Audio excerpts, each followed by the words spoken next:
During a routine night shift, a policeman notices a young black girl in the backseat of a car, signaling SOS with her hands. Deciding to follow up on what he saw, he uncovers something that leaves him in complete shock. Don't forget to subscribe to our channel for more stories and let us know in the comments where you're watching from. We love hearing from you. Share this video with your friends and family. The night was heavy, a thick blanket of darkness broken only by the occasional flicker of distant headlights or the muted glow of scattered streetlights along the deserted highway. Officer Daniel Rivers had always found these late shifts oddly comforting. There was something about the quiet that gave him space to think. His cruiser hummed steadily beneath him as he drove, the dashboard lights casting faint shadows across his face. The radio crackled now and then with updates from dispatch, but otherwise the world seemed asleep. It was a routine patrol, a stretch of road notorious for its long, empty miles and the occasional reckless driver. Daniel's mind drifted as he scanned the darkness, his thoughts trailing to his own life, one that felt equally barren. His divorce was finalized just months ago, leaving an aching void where his family had once been. His teenage daughter barely spoke to him now, her silence more piercing than any argument they'd ever had. He glanced at the photograph clipped to the visor, a picture of her, smiling brightly in a summer dress, back when things had been easier. The sight of her youthful joy contrasted sharply with the weight of his reality, and he sighed, focusing back on the road. That's when he noticed it. A pair of headlights in the distance, their beam erratic, weaving slightly. Daniel frowned, his instincts sharpening. A drunk driver? Someone distracted? Either way, they were a hazard, and he couldn't ignore it. He flipped on his lights, the red and blue cutting through the night as he accelerated toward the vehicle. As he approached, the car slowed obediently, pulling to the shoulder. Daniel parked his cruiser a few feet behind, adjusting his hat and stepping out into the crisp night air. The gravel crunched under his boots as he walked toward the driver's side. His flashlight illuminated the interior, revealing a white man in his 40s gripping the steering wheel. His face was pale, drawn with dark circles under his eyes that suggested exhaustion. In the back seat sat a young girl, no older than 10, her wide eyes staring back at him like those of a startled animal.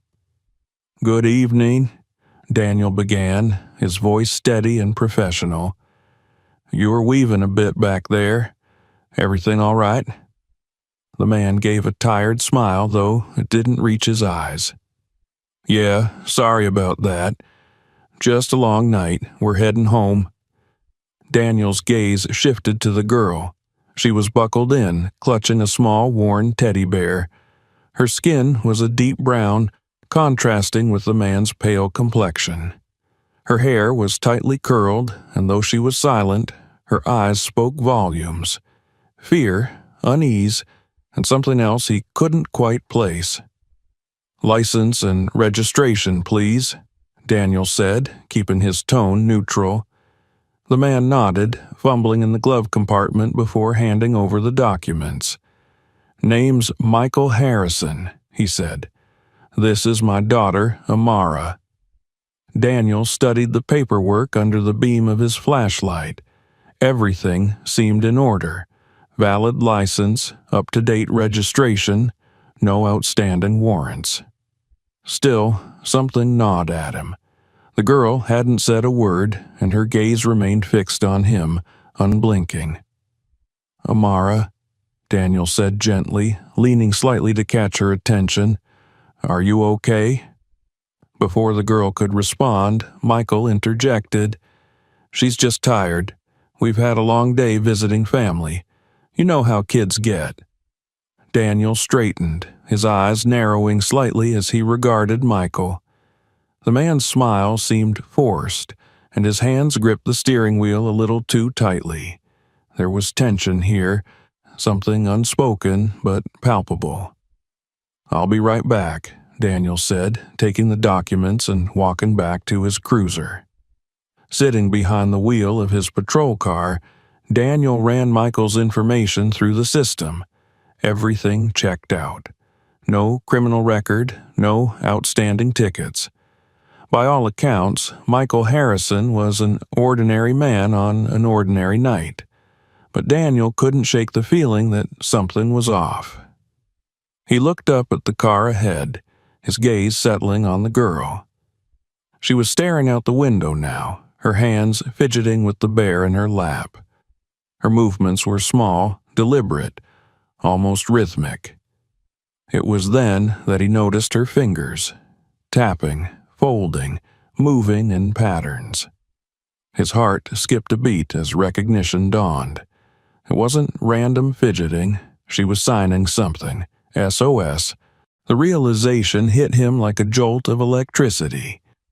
The universal distress signal spelled out in the silent language of her hands. Daniel's grip on the steering wheel tightened. What was happening here? Why would this girl be signaling for help? He glanced back at the computer. Nothing in Michael's record indicated he was dangerous, but records didn't always tell the full story. Daniel took a deep breath, his training keeping him steady. He had no evidence of wrongdoing, no reason to detain them, but he couldn't ignore the silent plea from the girl. He had to be careful. Returning to the car, he handed the documents back to Michael. "Everything checks out," he said, his tone calm but measured. "Drive safely and make sure to get some rest." Michael nodded, relief flickering across his face. "Thanks, officer, we will." Daniel stepped back, watching as the car pulled onto the road and disappeared into the darkness. He climbed back into his cruiser, but didn't start the engine right away. His instincts screamed at him to do more. The girl's silent SOS was burned into his mind, a call for help that he couldn't ignore. Flipping off his headlights, Daniel pulled onto the road, maintaining a safe distance as he followed the car. If something was wrong, he needed to know. The cruiser's engine hummed quietly as Daniel kept a safe distance behind the car ahead. His own headlights dimmed to avoid drawing attention. His mind churned with possibilities, each more troubling than the last. What had prompted the girl to signal for help? Was Michael her father, as he claimed, or was he something far more sinister? There was no denying the fear in her eyes or the deliberate nature of her gestures. SOS. A silent cry in the darkness. The highway stretched out endlessly before them, the monotony of the asphalt broken only by the occasional streetlight. Daniel noted the car's steady pace now, the erratic swerves from earlier gone. Perhaps Michael had been startled by the traffic stop and was now focusing harder on the road. Or perhaps something deeper had changed, something that Daniel couldn't see yet. He glanced at the dashboard clock. It was nearing midnight, and the road remained eerily empty. The car ahead suddenly flicked its right blinker on, turning onto a narrower road that led toward a less populated area. Daniel hesitated, knowing his continued presence might eventually be noticed, but the memory of Amara's pleading eyes made his decision clear. He followed, his grip on the steering wheel tightening. The side road was darker, flanked by dense trees that seemed to loom closer with every passing mile. Daniel kept his cruiser at a steady speed, far enough back to remain inconspicuous. He watched the taillights ahead, their glow like twin beacons leading him deeper into the unknown. A few minutes later, Michael's car began to slow. Daniel's breath hitched as he eased up on the gas, ready to stop if necessary. The vehicle veered onto the shoulder, coming to a halt. Daniel quickly turned onto a small gravel path just off the road, positioning his cruiser out of sight, but with a clear view of the stopped car. He cut the engine, plunging the area into near silence save for the faint rustle of wind through the trees. Michael stepped out of the car, his movements sluggish and unsteady. He walked around to the passenger's side, opening the door and leaning in. Daniel couldn't see what he was doing but strained his ears for any sound. A muffled voice, perhaps Michael's, drifted toward him, though he couldn't make out the words. Amara didn't move. She remained in the back seat, her small form barely visible in the dim light. Her stillness was unsettling, a stark contrast to Michael's restless pacing. After a few moments, Michael closed the door and returned to the driver's side. He hesitated, gripping the door frame as if steadying himself. Then he climbed back in, and the car's headlights flared back to life. Daniel waited until the vehicle was back on the road before restarting his own car and following once more. The tension in his chest grew tighter with each passing mile. Something was wrong. He could feel it. Yet he had no concrete evidence, nothing that would hold up if he chose to intervene. The law was clear. He couldn't act on instinct alone, but that didn't mean he would turn a blind eye. The road narrowed further, winding through a sparsely populated area marked by scattered houses, most of them dark and quiet. The car ahead began to slow again, eventually pulling into the driveway of a small, weathered house at the edge of a wooded lot. Daniel stopped his cruiser a safe distance away, partially obscured by the shadows of overhanging branches. The house was modest, its paint peeling and shutters hanging at odd angles. The driveway was overgrown with weeds, the gravel nearly indistinguishable beneath the encroaching grass. The single porch light cast a dim glow, barely illuminating the front door. Michael and Amara exited the car. She clutched her teddy bear tightly, her small figure dwarfed by his looming presence. Michael placed a hand on her shoulder, guiding her toward the house. She moved reluctantly, her steps hesitant. Daniel's gut twisted at the sight. The pair disappeared inside, and the porch light flicked off, leaving the house in darkness. Daniel sat in his cruiser, his mind racing. He knew he couldn't approach the house without justification, but the uneasy feeling gnawed at him, refusing to be ignored. His radio crackled, startling him. It was dispatch, checking in. Daniel hesitated before responding, keeping his voice steady as he confirmed his status. He considered calling for backup, but dismissed the idea almost immediately. Without evidence, he couldn't justify such an action. He was on his own. The minutes stretched into what felt like hours. Daniel's patience was tested, but he refused to leave. He kept his eyes trained on the house, looking for any sign of movement. The stillness was oppressive, the silence deafening. Finally, a light flickered on in one of the upstairs windows. The faint glow silhouetted two figures, Michael and Amara.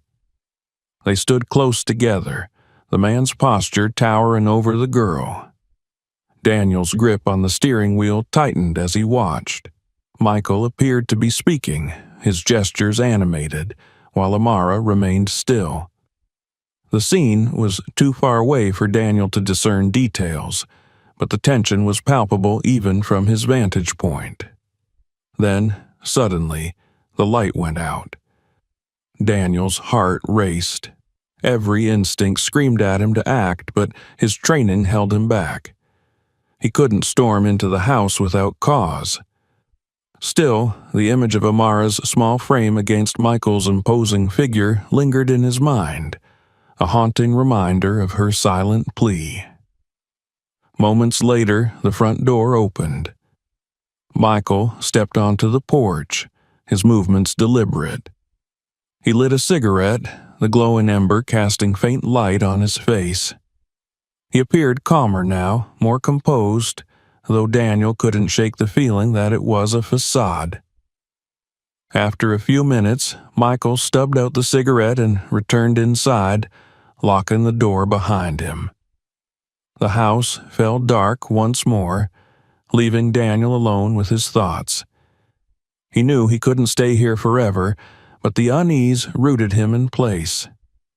He decided to wait a little longer, just in case. His eyes scanned the house, the driveway, the surrounding woods.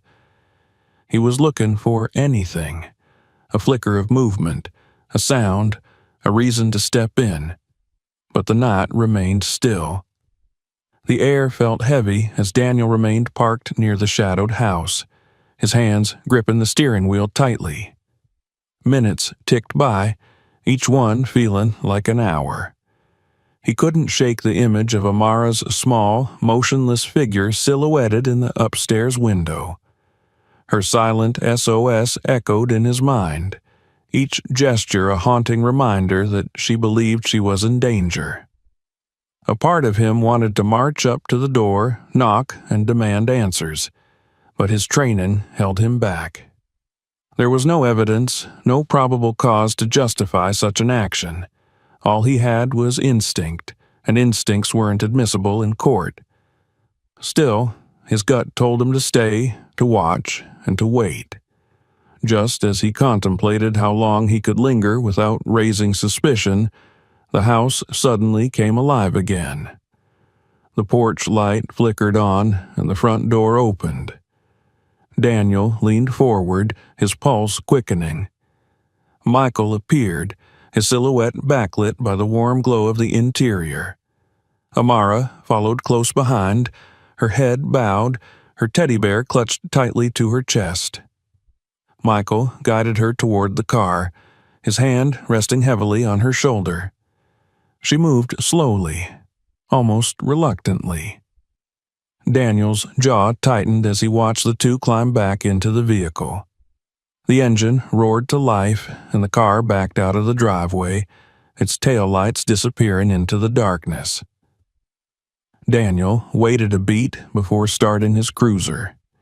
He switched off the headlights, creeping out of his hiding spot and maintaining a safe distance as he followed them back onto the main road. The night felt darker now, the absence of streetlights turning the stretch of highway into a black tunnel.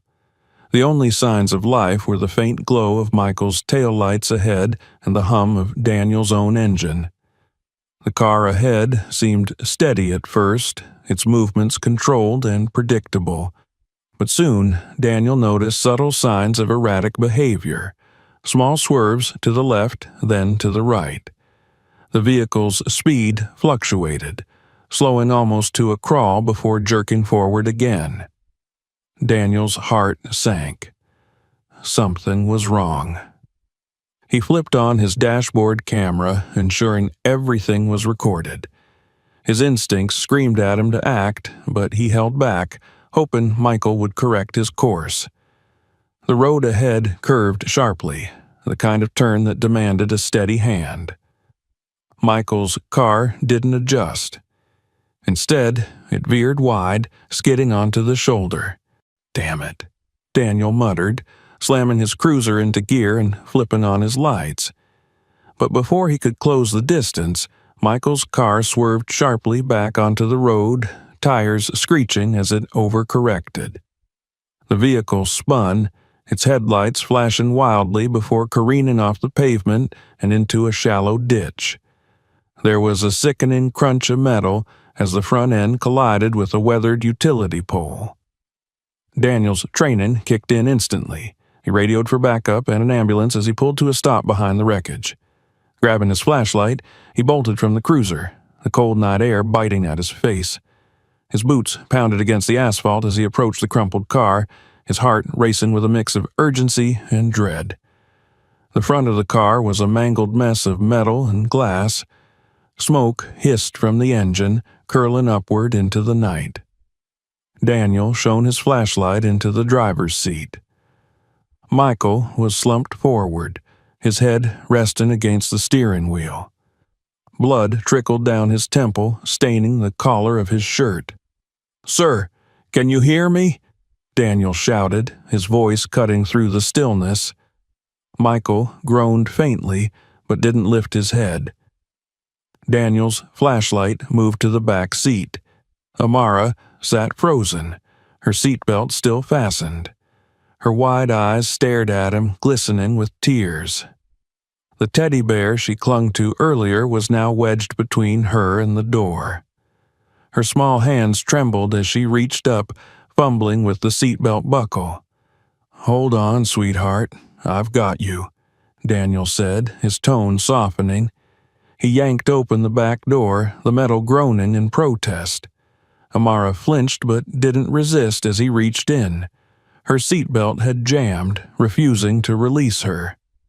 Daniel cursed under his breath, pulling out a small utility knife from his belt. "Close your eyes," he instructed gently, cutting through the fabric with a swift motion. The strap fell away, and he lifted her out carefully, cradling her small frame against his chest. She buried her face in his shoulder, her body shaking with silent sobs. Daniel carried her a safe distance from the wreck before setting her down on the gravel shoulder. "Stay right here, okay?" he said, kneeling to her level. She nodded, clutching his arm for a moment before letting go. He returned to the car, his flashlight beam slicing through the smoke. Michael stirred as Daniel opened the driver's door. The man's eyes fluttered open, glassy and unfocused. He mumbled something incoherent, his words slurring together. "Sir, I need you to stay with me," Daniel said, unbuckling Michael's seatbelt and carefully pulling him from the wreckage. The man's legs wobbled as Daniel supported him, guiding him away from the car. Michael's breathing was shallow, and his head lolled to the side as if he could barely stay conscious. "Amara?" Michael murmured, his voice barely audible. His eyes darted around, unfocused. "She's safe?" "She's fine," Daniel assured him, though his tone was firmer now. "But you're not. Sit down before you collapse." Daniel propped Michael against the cruiser, keeping a close watch as the man's head slumped forward again. The sound of sirens in the distance grew louder, a welcome relief. Amara remained where he had left her, her small frame hunched as she hugged her knees. Daniel crouched beside her, his voice soft. "The ambulance is almost here. You're safe now." Her tear-streaked face turned toward him, and for the first time she whispered, her voice so quiet it was barely audible, "Thank you." The words sent a jolt through Daniel. He offered a reassuring smile, though his mind raced with questions. What had happened tonight? What had driven Michael to this point? The ambulance arrived moments later, paramedics rushing to assess Michael's injuries. Daniel explained the situation briefly, his eyes never straying far from Amara. A second paramedic approached her, but she shrank away, her gaze darting to Daniel. "It's okay," he said gently, placing a hand on her shoulder. "They're here to help." She nodded hesitantly, allowing the paramedic to check her over. Aside from minor bruises, she seemed physically unharmed. Emotionally, however, was another matter entirely. As the medics prepared to transport Michael to the hospital, Daniel made a quick call to Child Protective Services. Amara couldn't go with Michael in his condition, and she needed a safe place for the night. He hated the idea of separating them, but there was no other option. Before the ambulance doors closed, Michael's head lifted weakly. His eyes found Amara, and he reached out feebly. "Amara, I'm sorry." The girl didn't respond, her expression unreadable as she watched the ambulance pull away. Daniel stood beside her, his hand resting lightly on her shoulder. "Let's get you somewhere safe for the night," he said. She didn't protest, allowing him to guide her to his cruiser. As he buckled her into the passenger seat, her fingers brushed his hand. He looked down to see her signing again, slow and deliberate. "Help him," she signed. Daniel nodded, the weight of her trust pressing heavily on his chest. "I will," he promised. "I won't let him down." With that, he started the car, the glow of the ambulance's taillights fading into the distance as they drove toward an uncertain future. The drive back into town was quiet, save for the rhythmic hum of the cruiser's engine. Amara sat in the passenger seat, her small hands folded tightly around the frayed edge of her teddy bear's paw. Her wide eyes remained fixed on the road ahead, unfocused and distant, as though she was bracing herself for whatever came next. Daniel glanced at her occasionally, weighing the storm of questions building in his mind against her visible exhaustion. The night had taken its toll on both of them. He pulled into the parking lot of the local Child Protective Services CPS office, a plain brick building that looked lifeless in the dim glow of the streetlights. It wasn't the most welcoming place, but it was safe. Daniel parked and turned to Amara, softening his voice. "This is just for tonight," he said. "You'll stay here while we figure everything out. I promise you're not alone in this." Amara didn't respond, but her fingers twitched as if she wanted to sign something. Instead, she simply nodded and gripped the bear tighter. Daniel sighed inwardly, wishing he could do more to ease her fear. A social worker named Elaine met them at the entrance. She was a middle-aged woman with kind eyes and a calm demeanor, her clipboard tucked under one arm. She crouched to Amara's level, offering a warm smile. "Hi, sweetheart. My name's Elaine," she said gently. "We're going to make sure you're comfortable tonight, okay?" Amara hesitated, glancing at Daniel before giving another small nod. Elaine led her inside, her soft reassurances fading as the door closed behind them. Daniel lingered on the steps for a moment, the weight of the night pressing down on him. He knew his work wasn't done, not by a long shot. He returned to his cruiser and drove to the hospital where Michael had been taken. The waiting room was a sterile, fluorescent-lit space that smelled faintly of disinfectant. Daniel approached the nurse at the front desk and flashed his badge. "I'm here to check on Michael Harrison. He was brought in from an accident earlier tonight." The nurse typed briskly on her keyboard before nodding. "He's stable. They're running some tests, but he's awake. Room 314. Daniel made his way down the quiet corridors, his footsteps echoing against the tiled floors. When he reached the room, he paused outside the door, gathering his thoughts. He needed answers, and Michael was the only one who could provide them. Taking a steadying breath, he stepped inside. Michael was propped up in bed, his face pale and drawn. A bandage covered the cut on his temple, and his eyes were bloodshot. He looked up as Daniel entered, his expression shifting from confusion to weariness. "Officer," Michael said, his voice hoarse, Is Amara okay?" "She's safe," Daniel replied, pulling up a chair. "She's with Child Protective Services for the night." Michael winced, his hand gripping the edge of the blanket. "I didn't mean for any of this to happen. He broke off, his gaze dropping to his lap. "I've been trying, but it's hard." Daniel studied him for a moment, noting the deep lines etched into his face, the tremor in his hands. "Tell me what's going on, Michael. I need to understand." Michael sighed heavily, leaning back against the pillows. "It's been rough since Evelyn passed," he admitted. "She was my anchor. When she got sick, I tried to hold everything together for Amara, but after she died, I couldn't keep up.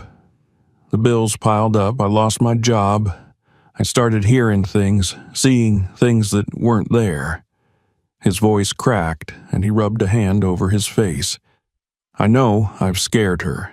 I've failed her, but I love my daughter. I'd never hurt her."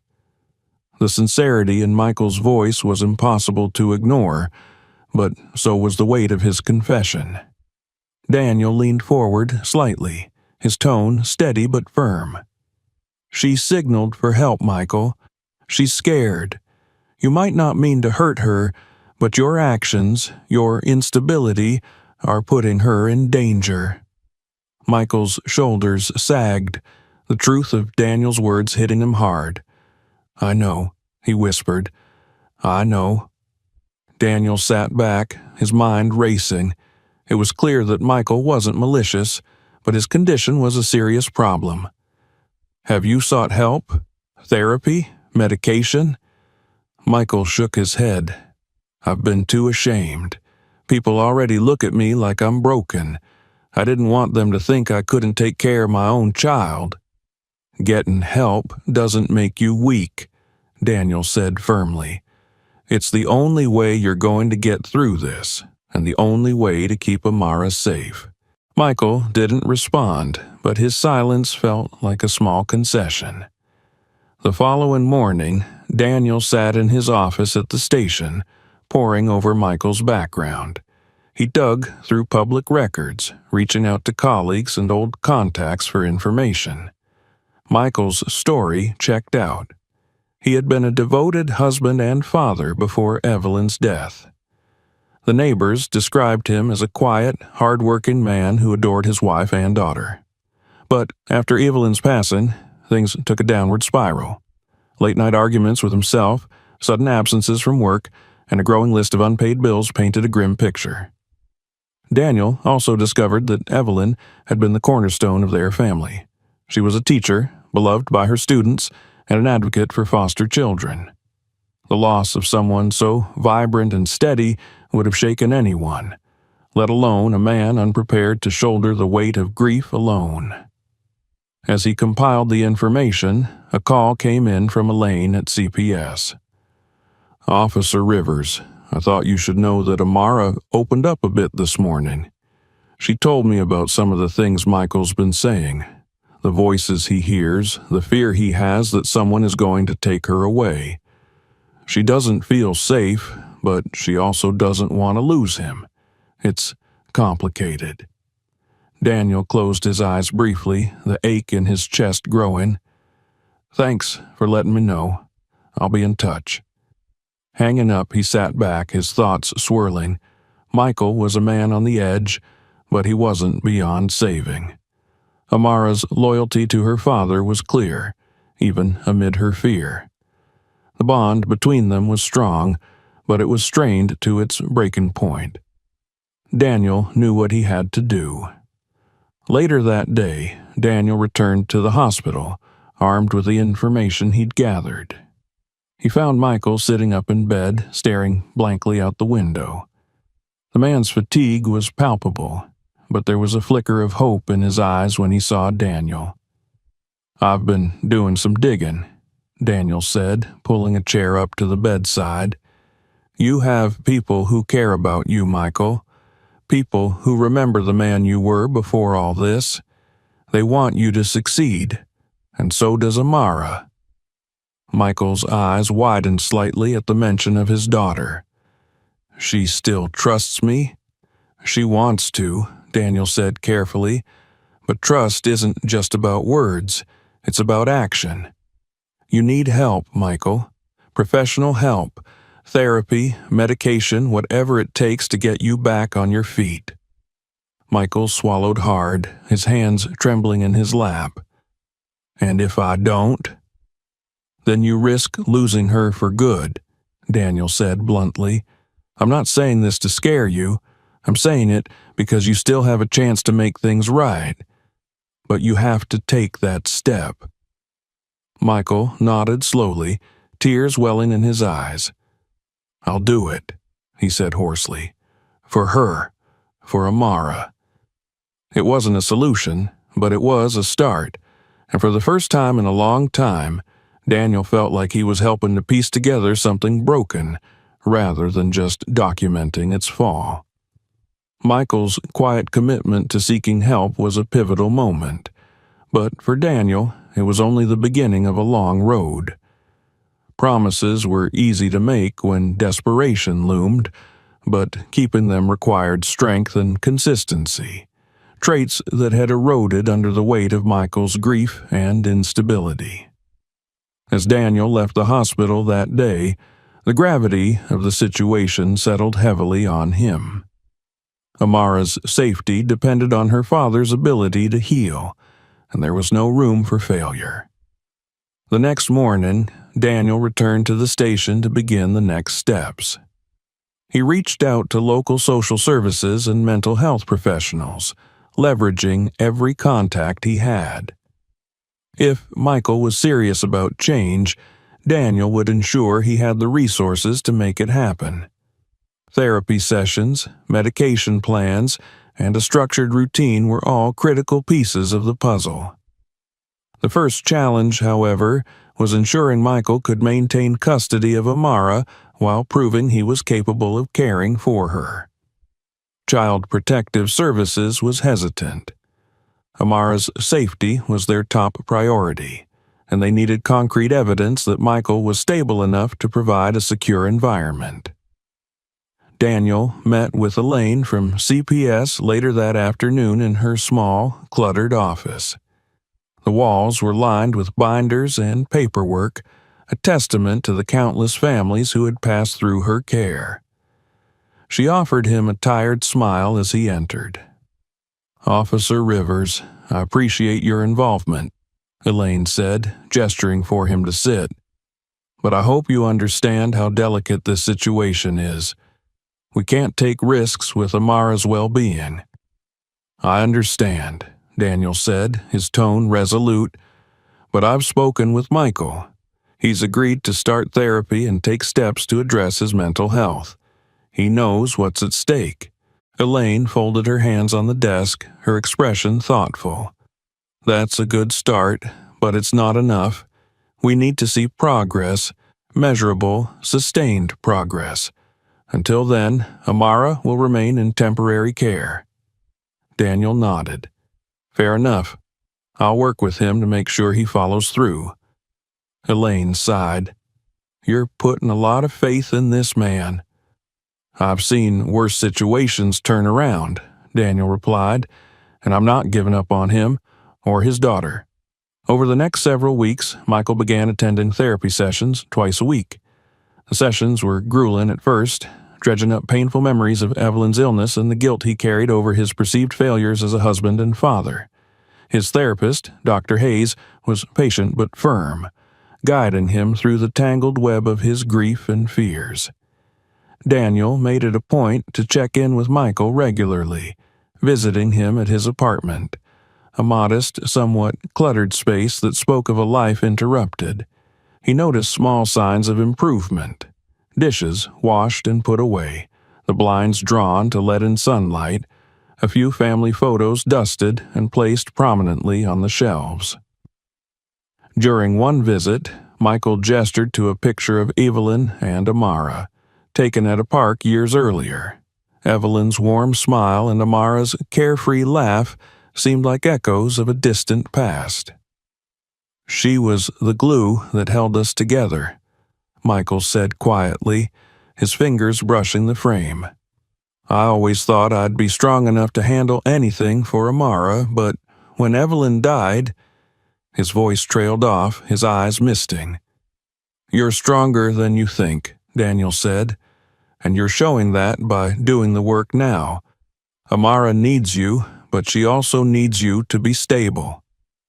Michael nodded, his jaw tightening. "I won't let her down again." Meanwhile, Amara was adjusting to life in temporary foster care. She stayed with a kind couple, the Millers, who had experience fostering children. Their home was warm and inviting, filled with the sense of home-cooked meals and the sound of gentle conversation. Despite their best efforts to make her comfortable, Amara remained reserved, her interactions limited to polite nods and brief answers. Daniel visited her frequently, ensuring she felt supported. During one visit, he found her sitting at the dining table, drawing quietly with a set of colored pencils. Her teddy bear sat beside her, its worn fur a constant source of comfort. "Hey, Amara," Daniel said, pulling up a chair. "What are you working on?" She glanced at him before holding up the paper. It was a drawing of a house with a small girl standing in the doorway. The girl held hands with two figures, a man and a woman. The woman had curly hair and a warm smile. "That's your mom and dad?"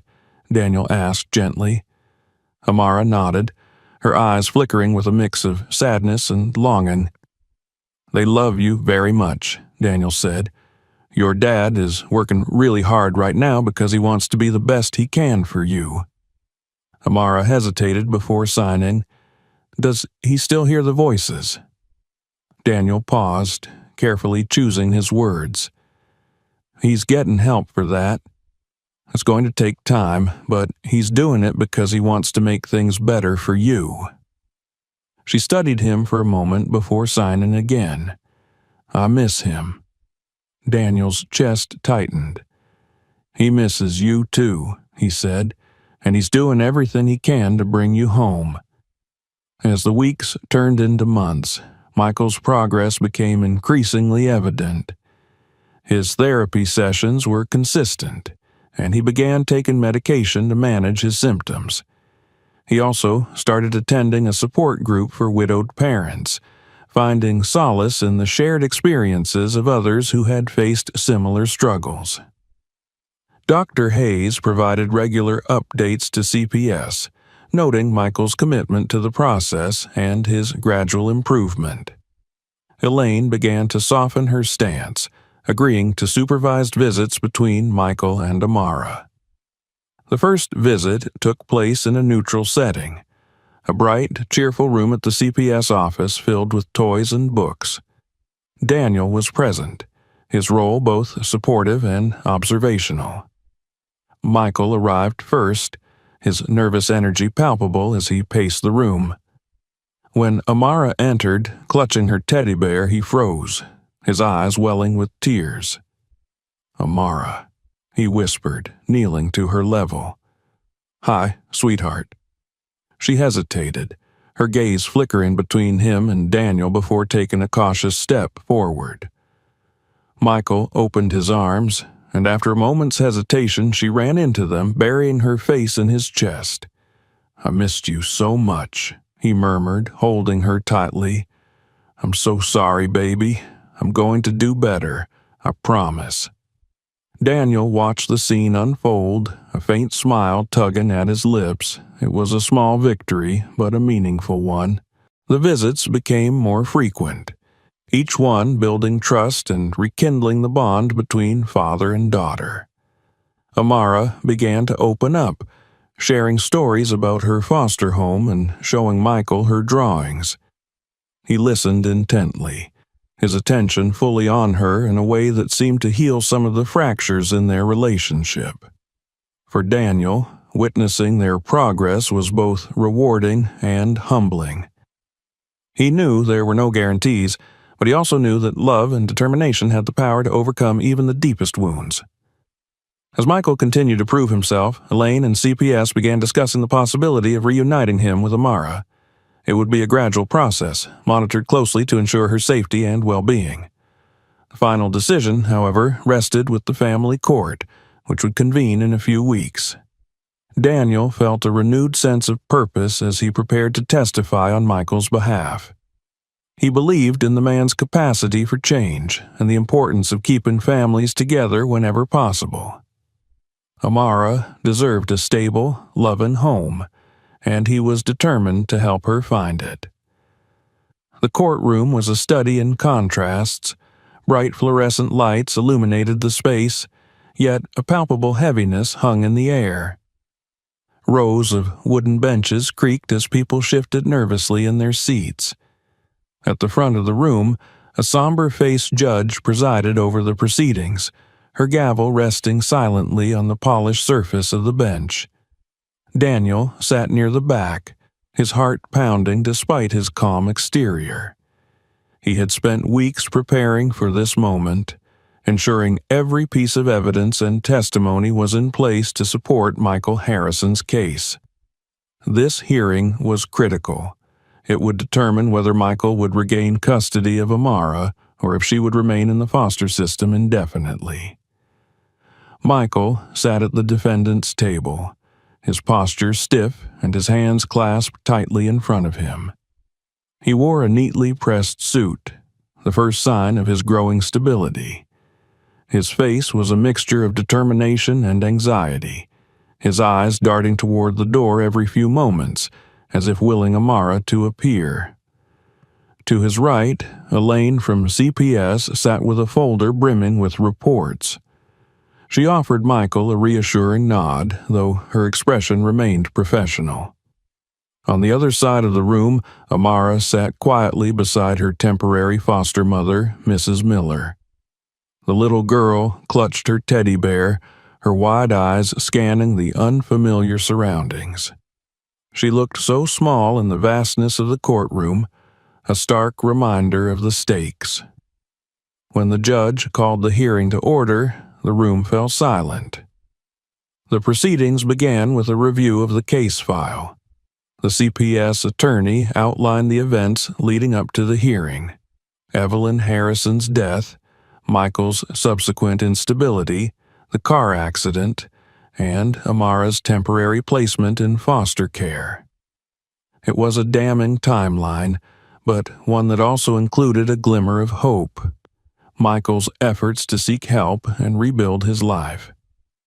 The first witness called to testify was Dr. Hayes, Michael's therapist. The seasoned psychologist adjusted his glasses as he took the stand, his calm demeanor commanding attention.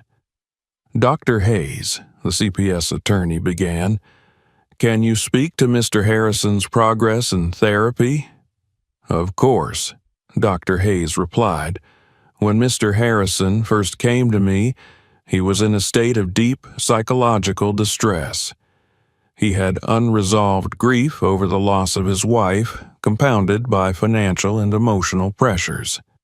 However, over the past few months, he has shown remarkable commitment to his treatment. He has attended every scheduled session, adhered to his prescribed medication regimen, and actively engaged in therapeutic exercises designed to manage his symptoms.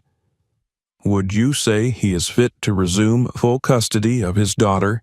the attorney pressed. Dr. Hayes hesitated, choosing his words carefully. "I believe Mr. Harrison is on a path toward stability. While he still has work to do, his progress indicates that he is capable of providing a safe and nurturing environment for his daughter, provided there is ongoing support." The attorney nodded and returned to her seat. Michael's attorney took the opportunity to emphasize Dr. Hayes' testimony, asking questions that highlighted Michael's dedication to change. By the time Dr. Hayes stepped down, it was clear his testimony had made an impact. Next, Elaine was called to the stand. As a veteran social worker, she was no stranger to courtrooms, yet the weight of this case seemed to bear heavily on her shoulders. "Miss Elaine," the judge said, her tone even, "you've worked closely with both Mr. Harrison and his daughter. What is your professional assessment of their situation?" Elaine took a deep breath before responding. "Amara is a resilient child, but she has experienced significant trauma. Her bond with her father is evident. Despite her fears, she clearly loves him and wants to be with him. In my interactions with Mr. Harrison, I've seen a man who is genuinely committed to bettering himself for his daughter's sake. He has made significant strides in his mental health, and I believe reunification is in Amara's best interest, provided there are safeguards in place." The CPS attorney questioned her thoroughly, probing for any lingering doubts about Michael's ability to parent effectively. Elaine remained firm, emphasizing the importance of family and the progress she had witnessed. Finally, it was Daniel's turn. As he took the stand, he felt the weight of the room's attention settle on him. His uniform added an air of authority, but he knew his words carried even greater weight. He wasn't just a cop today. He was an advocate. Officer Rivers, the CPS attorney, began. You were the first responder on the night of the car accident involving Mr. Harrison and his daughter. Can you describe your observations? Daniel recounted the events of that night, the erratic driving, the crash, and Amara's silent SOS. He described Michael's initial instability and the steps that had been taken since then. And, in your professional opinion, the attorney continued, do you believe Mr. Harrison poses a danger to his daughter? No, Daniel said firmly. I believe Michael Harrison was a man in crisis, but he's taken responsibility for his actions and sought the help he needed. I've seen him fight to regain control of his life, not for himself, but for his daughter. That speaks volumes about his character. The hearing stretched on for hours, each argument carefully weighed. The judge listened intently, her expression unreadable as the attorneys presented their closing statements. When the final arguments were made, she called for a brief recess to deliberate. Michael sat in silence during the break, his hands clasped so tightly that his knuckles turned white. Daniel placed a reassuring hand on his shoulder as he passed, offering a quiet, "You've done everything you can." Amara sat with Mrs. Miller, her gaze fixed on her father. She didn't fidget or look away, her focus unwavering. For all her quietness, she seemed to radiate a quiet strength, as though she understood the gravity of what was happening. When the judge returned, the courtroom fell silent. She took her seat and opened the case file in front of her, flipping through the pages deliberately before addressing the room. This is not a decision I make lightly, she began. The well-being of the child is paramount, and every piece of evidence must be weighed carefully. After reviewing the testimony and documentation provided, I find that Mr. Harrison has demonstrated a significant commitment to improving his circumstances. He has taken tangible steps to address his mental health and provide a safe environment for his daughter. Michael exhaled audibly, his shoulders sagging with relief. The judge raised a hand, cutting through the murmurs of the courtroom. However, she continued, this reunification will not be without conditions. Mr. Harrison will be required to continue therapy and adhere to all recommendations from his healthcare providers. Regular check-ins with Child Protective Services will be mandatory for the next 6 months. Should there be any concerns about Amara's safety, this case will be reevaluated. Michael nodded vigorously, his voice barely above a whisper. Thank you, Your Honor. I won't let you down. The weeks that followed were a whirlwind of adjustments. Amara moved back into her father's apartment, which had undergone a transformation. The clutter was gone, replaced with warmth and order. Her bedroom was painted in soft pastels, adorned with new sheets and curtains that let in the morning sun. Michael continued his therapy sessions and Daniel checked in regularly, becoming a fixture in their lives. Amara began to smile more, her laughter occasionally filling the small apartment. The road ahead was still challenging, but it was one they were walking together. For Daniel, watching their journey was a reminder of why he wore the badge. It wasn't just about enforcing laws, it was about protecting and rebuilding lives. And for Michael and Amara, it was a second chance they intended to make the most of. The first morning after Amara's return home dawned with a soft golden light that filtered through her freshly hung curtains. Michael stood quietly in the doorway of her room, watching as she stirred in her bed. The teddy bear she had clung to so tightly during their months apart was now tucked under her arm, its head peeking out from the covers. For the first time in what felt like an eternity, Michael allowed himself a small smile. His daughter was home. Downstairs, the kitchen was alive with the scent of scrambled eggs and toast. Michael had woken early, determined to start the day on a positive note. He moved with careful precision, arranging the plates and setting the table as though the act itself could keep the fragile balance of their newfound stability. The routine was grounding, a tangible sign that life was finding its rhythm again.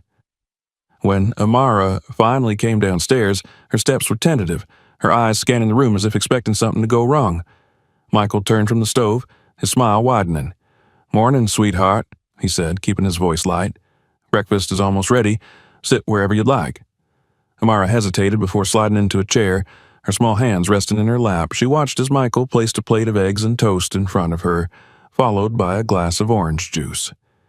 The sight of her father cooking, something she hadn't seen in so long, seemed to ease some of her tension. "Do you still like your eggs scrambled?" Michael asked, his tone cautious. Amara nodded, a flicker of a smile touching her lips. "Yes," she said softly, her voice barely above a whisper. Hearing her speak filled Michael with a mixture of relief and determination. He knew the road ahead wouldn't be easy, but moments like this gave him hope. Later that morning, they ventured outside to the small park down the street. Michael had made a habit of avoiding it in the months after Evelyn's death. It had been one of her favorite places to take Amara. But today felt different. Today was about moving forward. Amara clutched his hand tightly as they walked along the winding path. The park was quiet, save for the distant sound of birds chirping and the rustle of leaves in the breeze. They reached a bench near the playground, and Michael gestured for her to sit. "Do you remember the swings?" he asked, pointing to the set just a few feet away. "You used to spend hours on those." Amara glanced at the swings, then back at her father. Her grip on his hand loosened slightly. "You pushed me really high once," she said, a faint smile breaking through. Michael chuckled. "You screamed like you were on a roller coaster, but you kept asking for more." For a moment, they sat in silence, the memories easing the tension between them. Then Amara looked up at him, her wide eyes filled with a question she seemed hesitant to ask. "Will you be okay this time?" she finally said. Michael's breath hitched. He knelt in front of her, taking both of her hands in his. "I'm trying, sweetheart. I promise I'll do everything I can to be okay. For you, you're my whole world." Amara nodded, her gaze steady. "I believe you." As the days turned into weeks, their routine began to solidify. Michael attended his therapy sessions diligently, often discussing his progress with Amara in ways she could understand. He wanted her to see that he was making an effort, not just for her, but for himself. Amara, in turn, began to open up more. She started drawing again, filling sketch pads with colorful images of her and her father. One day, she presented him with a picture of their family, including Evelyn, smiling down at them from a cloud. Michael held back tears as he carefully pinned the drawing to the refrigerator. Daniel remained a steady presence in their lives, stopping by frequently to check on their progress. His visits often coincided with dinner, where he and Amara would share stories while Michael cooked. Amara had grown to trust him deeply, and Michael was grateful for the support. One evening, as the sun dipped below the horizon, casting the living room in a warm, amber glow, Michael and Amara sat on the couch, going through an old photo album. The pages were filled with pictures of happier times, birthdays, family vacations, and quiet moments captured in Evelyn's meticulous handwriting on the back of each photograph. Amara pointed to a picture of herself as a toddler, perched on Evelyn's lap with a wide, toothless grin. "She used to sing to me," Amara said softly. "I miss her songs." Michael's throat tightened, but he forced himself to smile. "She had the most beautiful voice," he agreed. "She used to sing to both of us." Amara leaned against him, her small frame fitting perfectly into his side. "Do you think she's watching us?" Michael wrapped an arm around her, his voice steady despite the lump in his throat. "I know she is. And I think she'd be really proud of you." The day of their final CPS review arrived sooner than Michael had expected. Elaine arrived at their home in the afternoon, her clipboard in hand and her expression kind but professional. Michael greeted her at the door, his nerves evident in the tightness of his smile. Over the next hour, Elaine observed their interactions, asking questions and taking notes.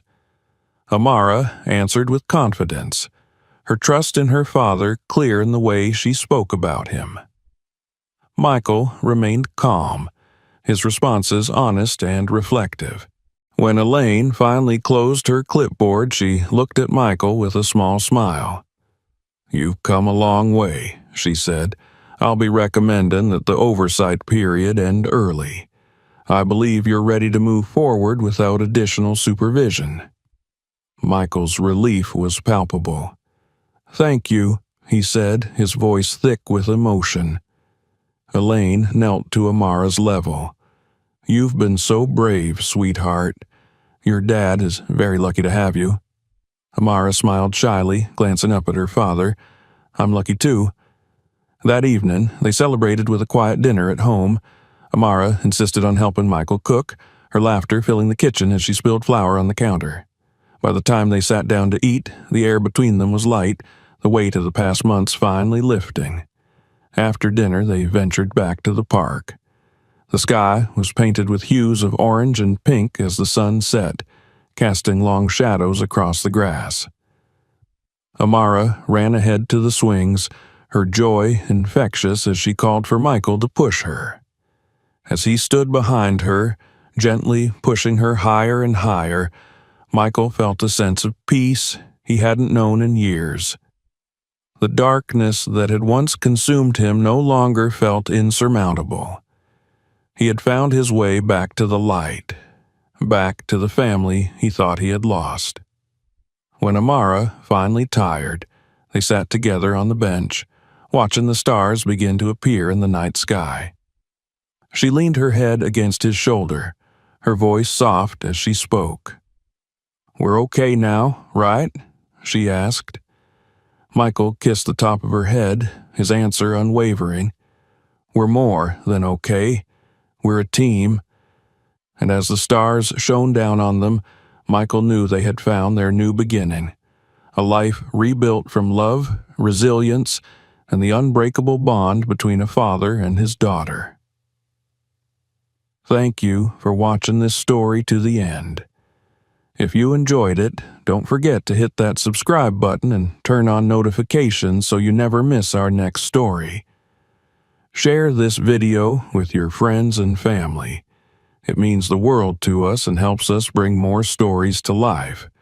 And if you're curious about our other videos, check them out. We have plenty more to explore. See you in the next one.